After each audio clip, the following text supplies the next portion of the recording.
The dollar index has now fallen more than 13% from its 52-week high, which was in excess of 105 handle, to currently about 90 handle that it has touched. Remember that we are staring at multi-year lows for the dollar index, and that is the primary reason we have seen significant inflows of money coming into the emerging market space, and thereby the outperformance that the emerging market space has delivered. Remember that the MSCI Emerging Market Index recently hit its lifetime high levels after some of the markets individually had scaled back to their previous highs, including the Indian equities as well. But let's analyze how the hedge fund managers are currently positioned as far as the dollar index is concerned. If you have a look at the net long and net short positions, the hedge fund managers have currently shorted the dollar to the highest possible extent since 2018. The current net short positions on the dollar index by the hedge funds stands in excess of 100,000 contracts on the short side.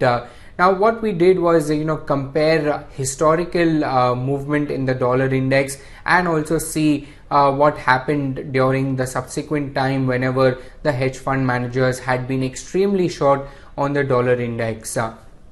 What really stood out that in the last decade or so, there have been 4 instances where the hedge fund managers have shorted the dollar by more than 0.1 million contracts, which is 100,000 contracts that I was referring to. Let me run you through how the dollar index moved post that. Of course, there was a short squeeze that we saw for the dollar index, and that in turn had an impact not only on the emerging market equities but also on the price of gold.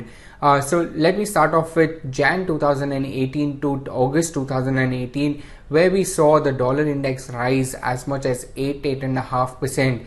The equivalent result on the MSCI Emerging Market Index was a 16.5% decline, while you had a 3% modest gain for the Nifty, and gold prices interestingly slipped about 10%.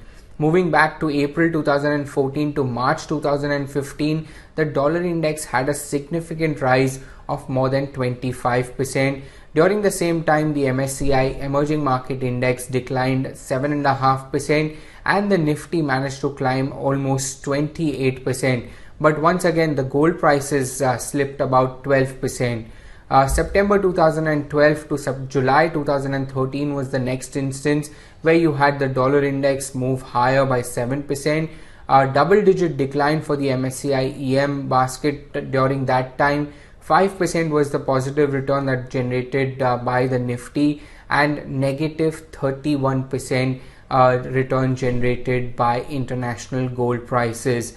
The last instance that I'm going to refer to is April 2011 to Jan 2012, where the dollar index surged more than double digit, more than 20% decline on the MSCI EM basket, 15% negative return for the Nifty, and you had gold prices that surged almost 5% during this time period. So just to sum up, the dollar index has a negative correlation to the MSCI basket, and it also has a negative correlation to the gold prices, as we have seen during the past 4 instances whenever the hedge fund managers have short the dollar to the extent of more than 100,000 contracts on a net basis. The dollar index during the last decade, in the 4 instances that we have referred to, have gained more than 7%. The MSCI Emerging Market Index has declined on each of these occasions by more than double digit. The Nifty has escaped the onslaught of the dollar index on the MSCI Emerging Market Index, and it has declined only once during the 4 instances that I'm referring to. Gold prices have not been spared. 3 times they have declined out of the 4, and currently we are looking at 100,000 contract short position by the hedge fund managers on the dollar index.